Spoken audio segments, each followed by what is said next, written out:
Hello guys, for today's video, ayan magluluto ako ng ginataang tulingan. So ayan, may tulingan tayo ditong 2 piraso lang yan, pinuto lang yung isa kasi medyo malaki-laki. Ayan, konti lang kasi 2 lang naman kami nung kapatid ko. So ayan, papakuluin ko muna. Ang gagawin ko muna dito is parang ipapaksiw ko muna ng konti.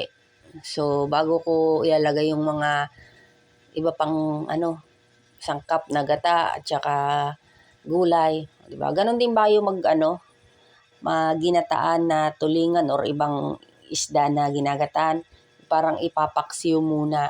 So, ayun. Lalagyan ko muna ng mga rekado, ayan, sibuyas, bawang, tapos, ayan. Lagyan ko din ng luya. Konti lang para, yung pampatanggal ng konting langsa-langsa. So, yun. Pero malansa pa rin yan. Siyempre, isda yan eh. So, ayan. Tapos, lalagyan natin ng paminta. Ayan, lagyan din ng paminta. Para ipapaksiw nyo talaga. Papakuluan nyo muna ng ilang minuto. Tapos, lalagyan din natin, siyempre, di ba, suka. Di mawawala. Tapos, ipapaksiw na natin. Ayan. So, thank you pa rin sa mga nagsusupport sa akin kahit bihira na ako mag-upload. Ayan. So, ayan, may suka na yan, nakulo na. Diba? Tapos, lalagyan din natin ng sili.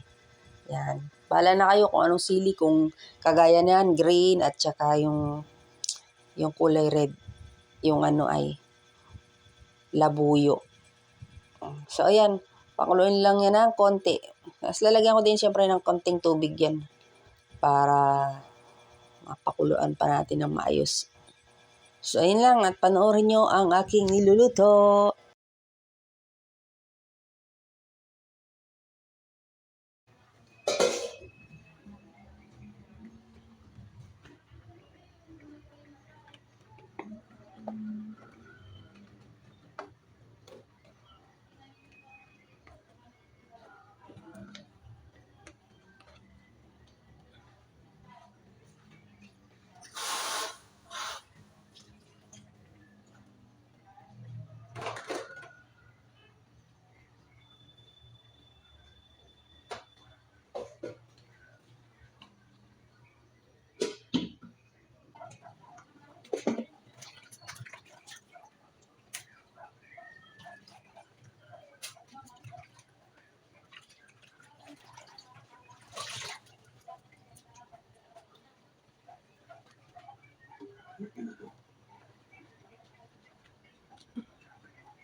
So, ayan mga kapampam, luto na ang ginataang tulingan. So, masarap na yan pagka yung sabaw na ganyan, no, nag-aano na. Tawag doon, naglalatik-latik na yung gata. So, ayan.